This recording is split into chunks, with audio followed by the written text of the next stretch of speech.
मौलाना उबैदुल्ला खान आज़मी महाराष्ट्र के मुंब्रा में मुहसिन इंसानियत कॉन्फ्रेंस का इनेकाद किया गया।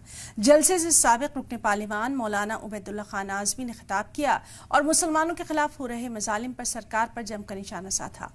आई लव मोहम्मद के तहत हो रहे एहतजाज और जुलूसों को लेकर उबैदुल्ला खान आज़मी ने कहा कि मुल्क में दीगर मज़ाहिब की यात्राएं और जुलूसों में किस कदर होर्डिंग्स होते हैं, आए दिन मॉब लिंचिंग की वारदातें पेश आती हैं, इस पर कितनी एफआईआर दर्ज हुई हैं, कितनी गिरफ्तारियां हुई।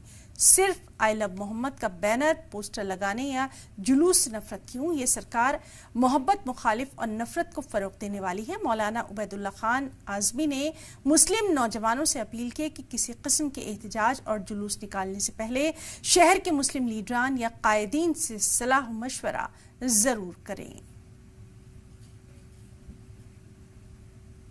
30 तारीख को भी एक एहतजाज हो रहा है और 3 अक्टूबर को भी एक एहतजाज हो रहा है।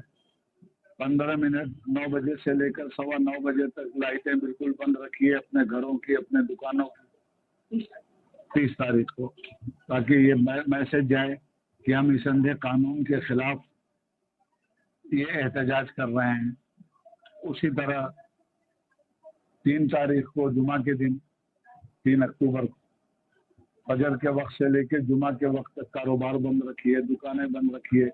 इसकी सारी रिपोर्ट जाती है और इसका असर पूरी दुनिया में